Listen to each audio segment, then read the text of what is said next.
This podcast is part of the Pull Up a Chair podcast network. Let's build community through connection, conversation, and collaboration.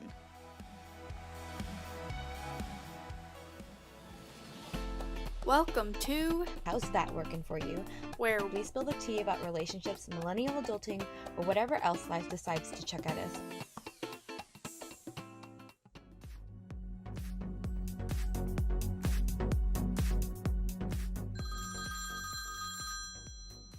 Hey Kat, what's up?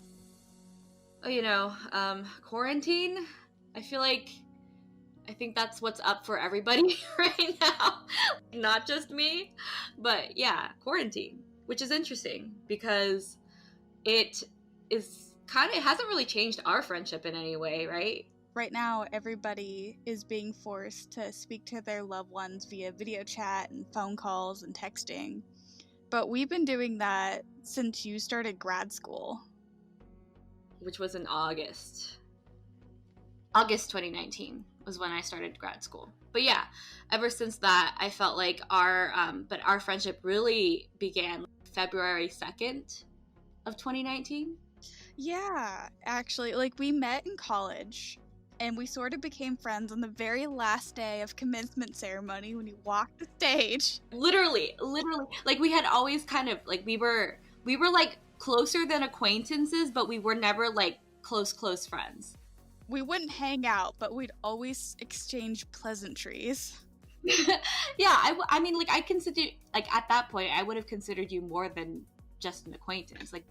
We were friends, but not like we are now at all. Not at the slightest. But yeah, the last day of commencement was when our friendship actually really budded. It was a very emotional day for me. You were just kind of going through the motions.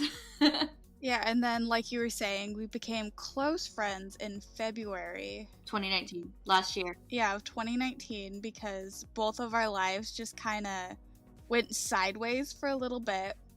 And we, supported each other through it, being real friends, actually, physically being there for each other. Yeah. It was crazy. We went from having very little communication with each other to literally talking every single day, whether it be, through phone or even just sending a message.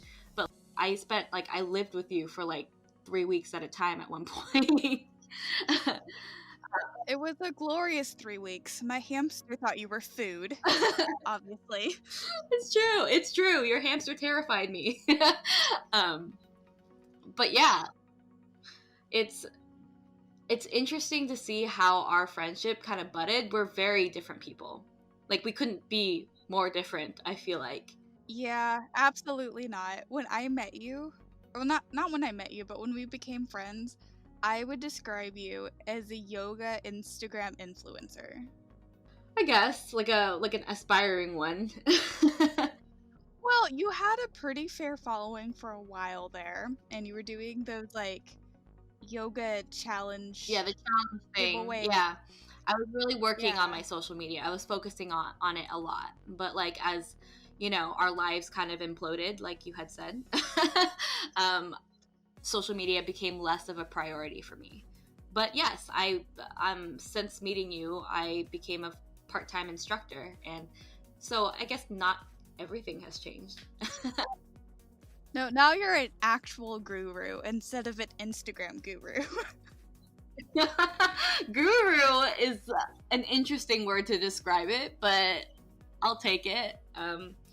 Yeah, and then I felt I don't know how I'd describe you. I just didn't know too much about you because you were very, you were open, but you weren't at the same time. I wasn't unfriendly. You were unfriendly, but you'd be very blatant about a lot of things about your life and everyone else's life. Are you saying I'm a gossip? How rude. No, well, it's interesting because you're not, I knew, bits and pieces of you. Because I feel like you were, you're very private in a lot of ways, but you were also very, very transparent in a lot of ways. So, I didn't know you super well until I lived with you for 3 weeks. Then I found out that you sleepwalk. Yes, I do. I am a bad sleepwalker. I don't think the internet wants to know that, but there it is, internet. So even though we're really different people, I think we're the same in a lot of ways. We're both very sensitive people. Mm-hmm. Even if I like hearing about everybody else's drama, because, you know, tea is great. I love tea. I feel like, no, you and I love tea so much, and I feel like around other people, I have to be careful about how much I love tea. Because I'm just like, but I want to know. I'm so nosy. But I can always count on you to be nosy with me, and that's the beauty of our friendship. Oh yeah, we'll sit together at a restaurant and just your hustle and watch everybody, and it's glorious. It's glorious. Which is, I love our friendship in that way. In every way, actually. We've like, of course, we've had rocky parts, but for the most part, I feel like we've worked out. Like, for some reason, even though we're very different people, I feel like we're very compatible personality-wise in the right ways. Yeah, we have a similar sense of humor. What else? We're both short. Yes, that contributes to our friendship in a lot of ways. Actually, no, but like, I think what's made our friendship really strong is we figured out ways to still be there for each other long distance, which is something a lot of people are learning for the very first time now. Like right now. Yeah, actually. It's interesting because a lot of like old friends of mine are either I've kind of reached out, not to too many, but like they've reached out to me because like they have nothing else to do. Like, what else are you gonna do but talk to your friends? Well, I mean, like, honestly, this is why we came up with the idea for this podcast, is because we wanted a way to like keep us accountable and catching up with each other. Because I felt like once school started for me, it became a lot harder to consistently like ask you how your life is going. You know? Yeah, because I'm always just all like, so how's the dating game? Because at the time you were still single, and I wanted to hear about the dates and the horrible guys and the dick pics that they send over the dating apps. Oh my Because god. I'm married and I can't do that anymore. Going back to quarantine, I feel like quarantine's a good framework to talk about our friendship. It's not that we're seeing each other any less. No, not at all. Because being long distance friends. It's funny because like our whole stitch was supposed to be we're long distance friends, but now everyone is a long distance friend. So I feel like quarantine has made a lot of people throw themselves into the situation that our friendship has had. It's hard for us to see each other because we live far away, even though we're not that far away, so we've been forced to be long distance friends for a while now. I feel like you and I have a very special friendship in a sense that not many of my other friends I could say have been there for me 100% like you have, even though we're far away. Even like I feel like the friends that are like physically closest to me, well, not right now because obviously social distancing has prevented that, but I feel like the friends that I have in the city, San Francisco, I live here, FYI. I feel like the friends I have here, other than my now boyfriend, I'm not that close to.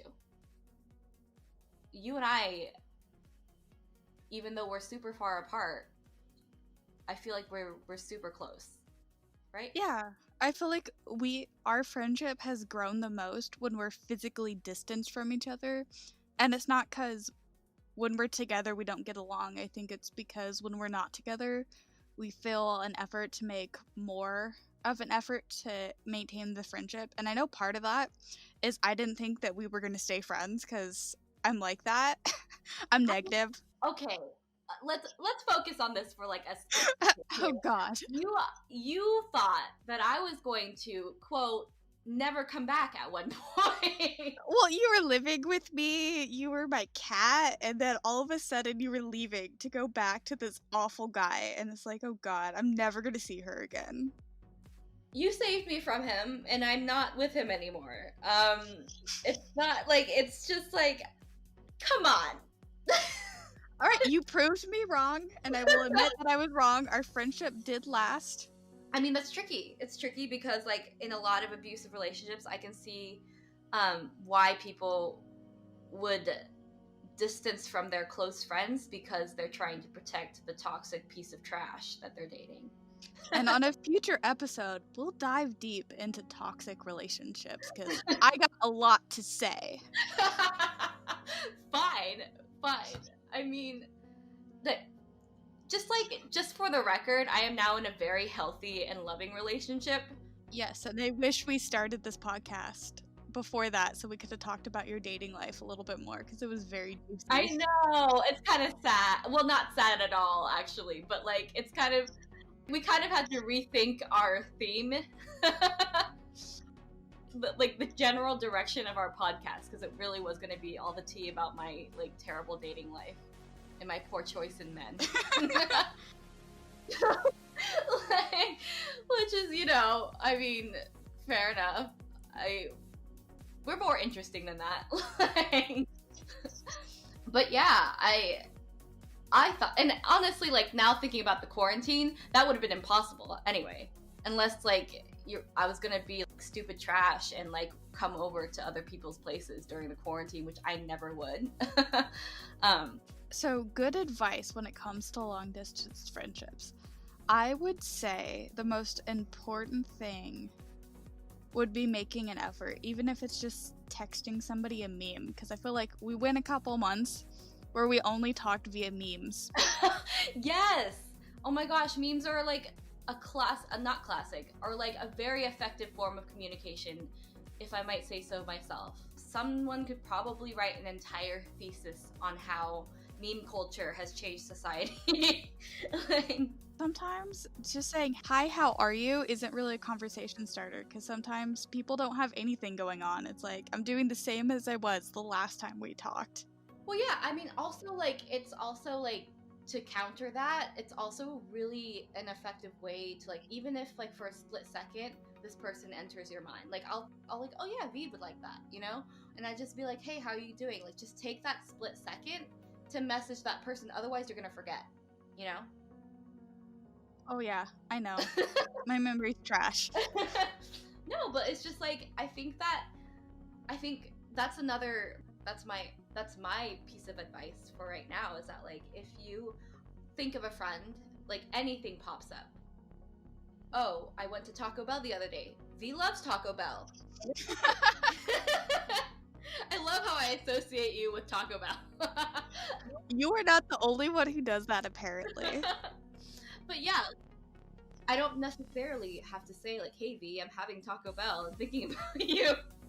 Which is really creepy now that I say it out loud. Honestly, I'd be honored to be associated with Taco Bell. Yeah, but I'd take that as an opportunity to just reach out to you and say hi. Like, because otherwise, I'd forget. Does that make any sense to you? Like, That makes all the sense to me.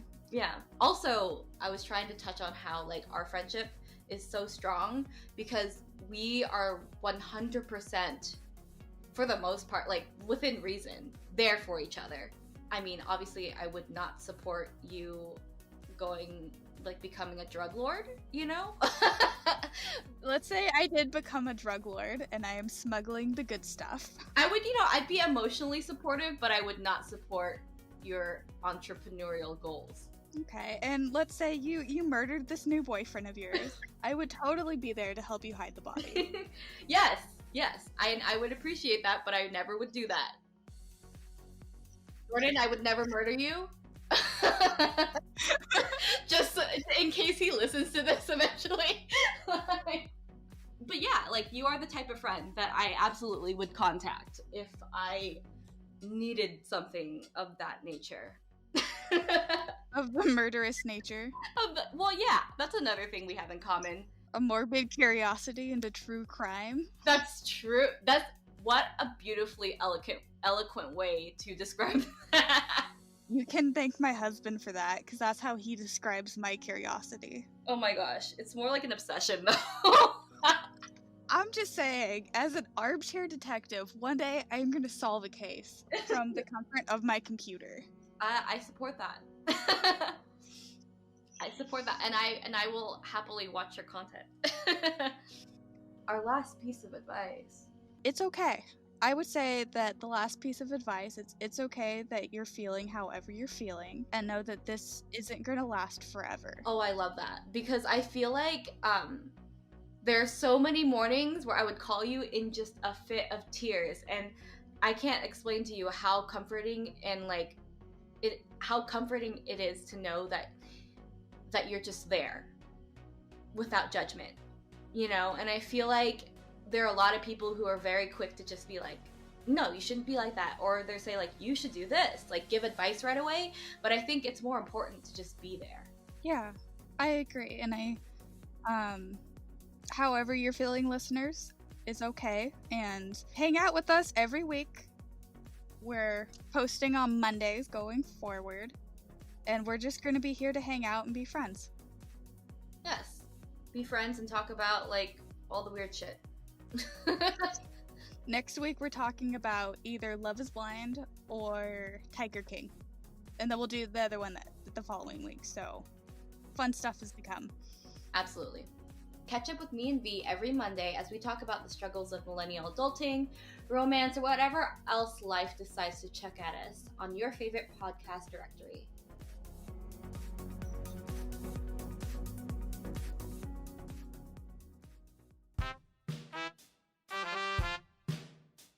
Off the Dice pulls up a chair with fellow community members to chat about things that are not commonly discussed.